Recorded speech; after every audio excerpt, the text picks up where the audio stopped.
Time doesn't exist. Not in the way you think it does. There's no river of time flowing from past to future. No universal clock ticking away seconds. No now that everyone shares. What we call time is an illusion created by entropy, by the universe moving from order to disorder. The past feels different from the future, not because time flows in one direction, but because entropy increases in one direction. And our memories, our consciousness, our sense of cause and effect, all of them are built on top of that asymmetry. Physics doesn't need time. The fundamental equations work just as well running backward as forward. Time emerges from timelessness, from the arrangements of particles and the statistical likelihood of disorder. If you're ready to see how time is constructed from something more basic, something that doesn't care which direction you call forward, hit that subscribe button. The deconstruction starts now. Look at the fundamental laws of physics. Newton's laws, Maxwell's equations, Einstein's relativity, quantum mechanics. None of them have a built-in direction for time. You can run these equations forward or backward, and they work equally well. Film a planet orbiting a star and play it in reverse. The physics still makes sense. The orbit still obeys the laws. Nothing tells you which direction is the real one. Time is symmetric in the equations. Past and future are interchangeable. This isn't some theoretical curiosity. It's deeply unsettling, because our entire experience tells us time has a direction. We remember the past, we don't remember the future. Eggs break, they don't unbreak. People age, they don't unage. Cause precedes effect, never the reverse. Yet none of this asymmetry appears in the basic laws. The equations don't know about memory. They don't distinguish between past and future. They just describe how things evolve, and that evolution works in both directions. So where does the arrow of time come from? Why does the universe have a direction if the laws don't? The answer is entropy, the second law of thermodynamics.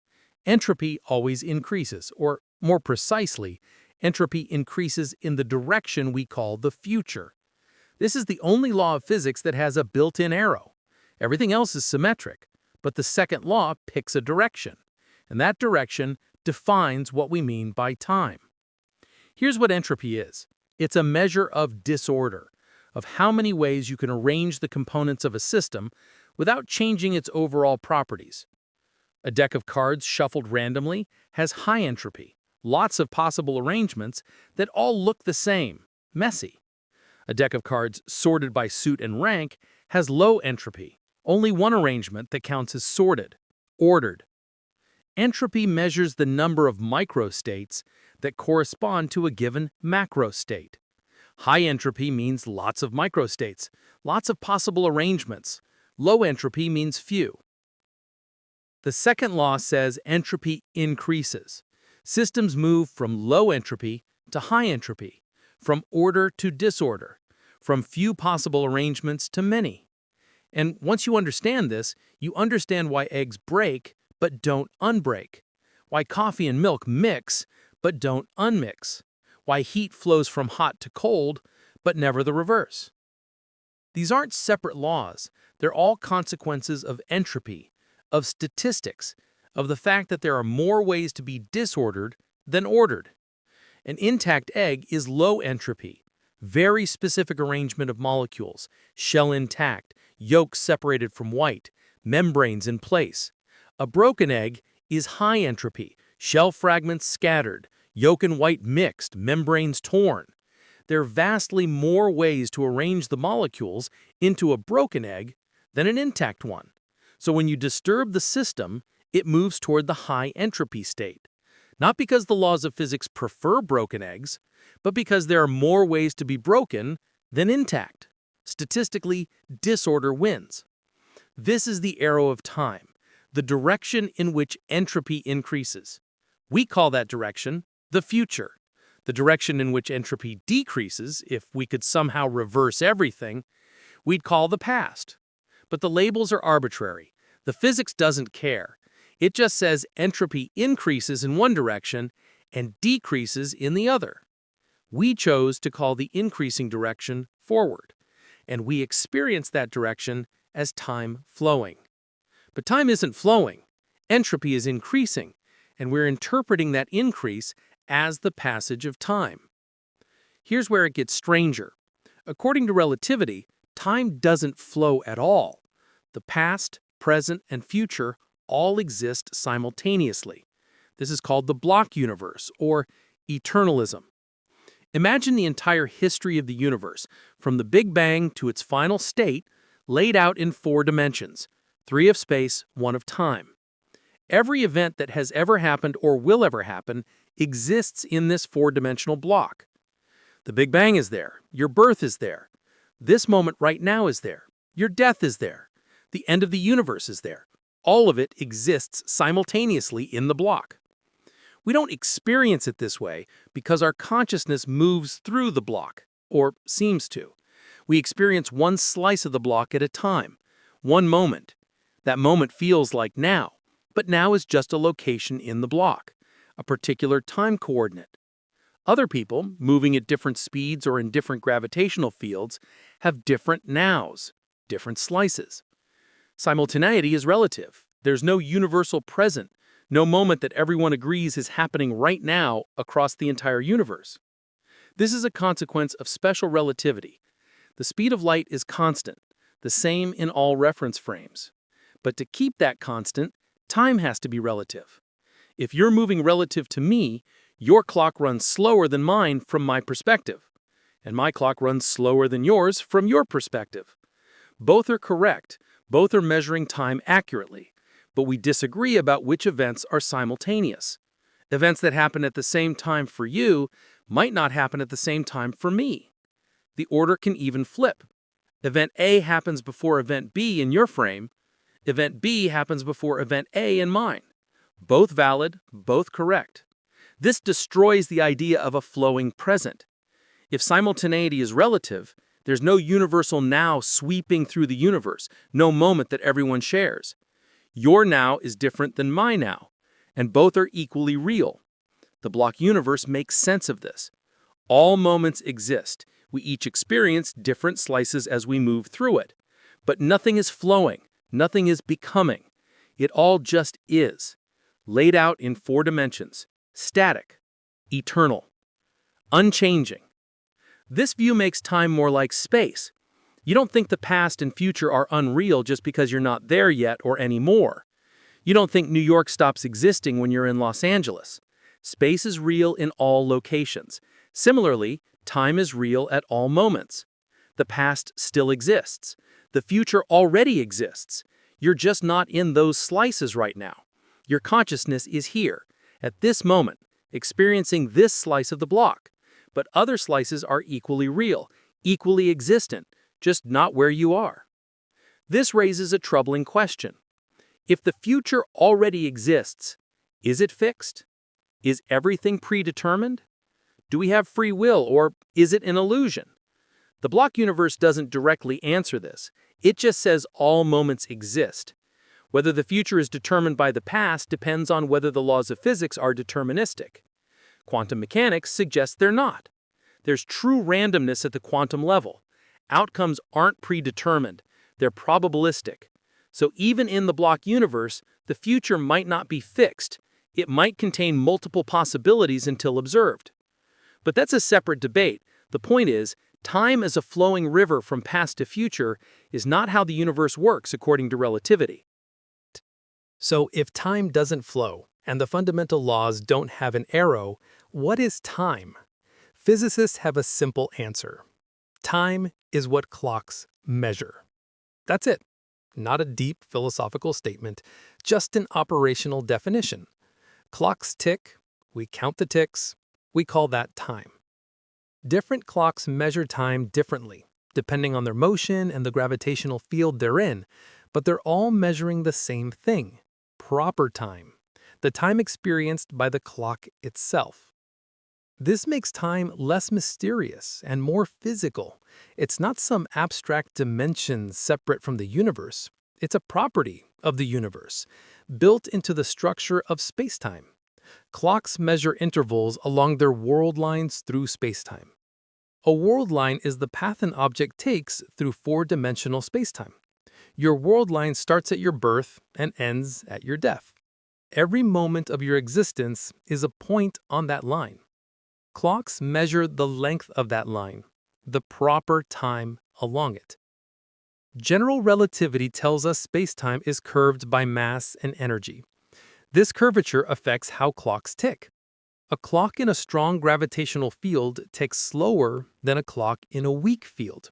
This isn't an illusion. It's not that the clock is malfunctioning. Time itself runs slower near massive objects. This has been measured. GPS satellites experience less gravity than we do on the ground. Their clocks tick faster.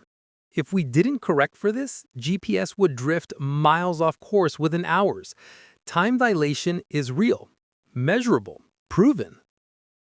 So time is relative. It depends on where you are and how fast you're moving. But it's still physical. It's still measurable.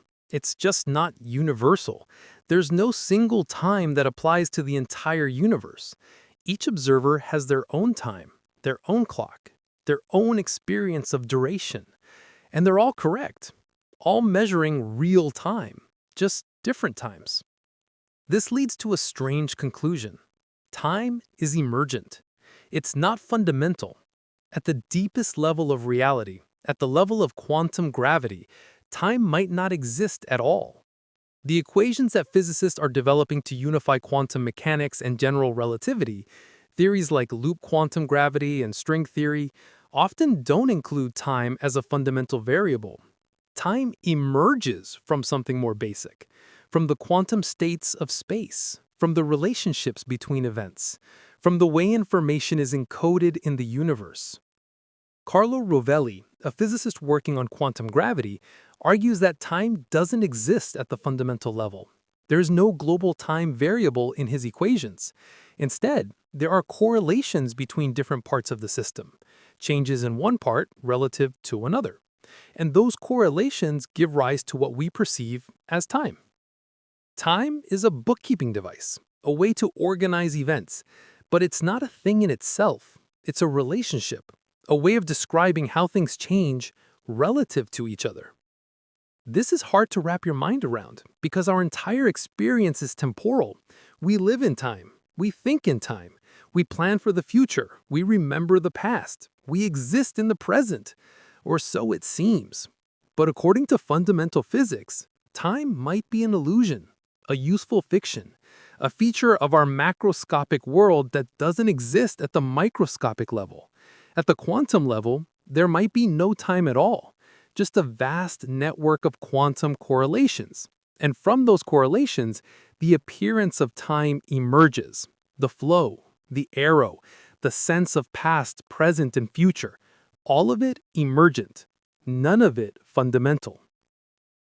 If time doesn't exist, what does that mean for how we live our lives, for how we think about death, memory, and the future? Does it change anything, or is it just an abstract philosophical point with no practical implications? For most people, the answer is nothing changes.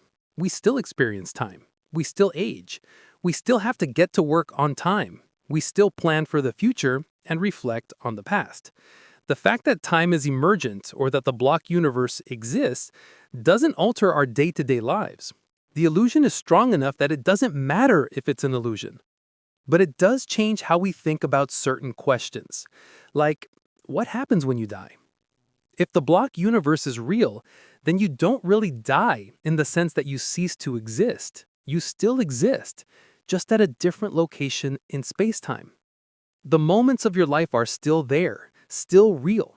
Your birth is real. Your childhood is real. This moment is real. Your death is real. All of them exist in the block. You're not gone. You're just not in this slice anymore. Your world line ends at death, but the line itself is still there, eternal, unchanging. Some people find this comforting, the idea that every moment of your life exists forever, that the past isn't really gone, that the people you've lost are still real, still existing in their moments, even if you can't access those moments anymore. Others find it disturbing. The idea that your death already exists, that the block contains every moment of suffering, every mistake, every regret, all of it frozen, unchangeable, eternal. The block universe also affects how we think about free will. If the future already exists, are our choices predetermined? Are we just playing out a script that's already been written? Or do we have genuine agency? The answer is unclear. Even if the block universe is real, quantum mechanics suggests the future isn't fixed. There's randomness, multiple possible futures. The block might contain all of them. Or the block might be constantly forming as choices are made, growing moment by moment, adding new slices as the universe evolves. But evolves relative to what if time doesn't exist? This is where the philosophy gets murky. What about memory? If time doesn't flow, how do we remember? Memory seems to require a direction, a past that we recall, and the future that we anticipate. But if past and future are equally real and coexist, why do we remember one and not the other? The answer is entropy. Again, memory is a low entropy to high entropy process. Recording a memory increases the entropy of the brain, the universe. You start with a brain in a certain state, and you encode information about an event. That encoding leaves a trace, a physical change. That change persists because it's stable, high entropy.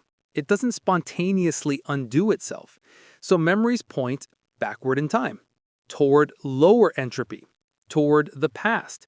We don't remember the future because the future is higher entropy. There are no traces of it embedded in our current state. Entropy picks a direction, and memory follows. This is why consciousness feels like it moves through time, because memory and anticipation are asymmetric. We have records of the past. We don't have records of the future. This asymmetry creates the sensation of flow, of moving from a fixed past into an uncertain future. But the flow is in our heads, in how we process information, not in the universe. The universe doesn't flow. It just is. We interpret the entropy gradient as flow, and we experience that interpretation as the passage of time. Does any of this matter practically? Probably not, but it does change how you see reality. If time is emergent, if it's not fundamental, then the universe, at its deepest level, is timeless, static, unchanging. Everything that has happened or will happen exists simultaneously in a four-dimensional structure. We move through it, or seem to, experiencing one moment at a time. But the structure itself doesn't change. It doesn't become. It is. And that is eternal. The block universe is a kind of immortality, not for consciousness, not for the self, but for events, for moments. Everything that happens is preserved forever in the structure of spacetime, not changing, not fading, just existing. In a way, nothing is really lost. It's all still there, always will be, even if we can't go back to it. Time doesn't exist, not as a flowing river, not as a universal clock. What we call time is an emergent property, built on entropy, on the statistical likelihood of disorder. The past feels different from the future because entropy was lower then, not because time flows. The fundamental laws of physics don't care about the direction of time. They work the same forward and backward. And according to relativity, the past, present, and future all exist simultaneously in a four-dimensional block. We experience one slice at a time, but all slices are real. All moments exist. Time is what clocks measure, and clocks measure intervals through spacetime. Nothing more, nothing less. If this video made you question everything, hit that like button and subscribe to Space and Scale. Next time we're exploring your brain's dark secret, and it will change how you see consciousness. See you there.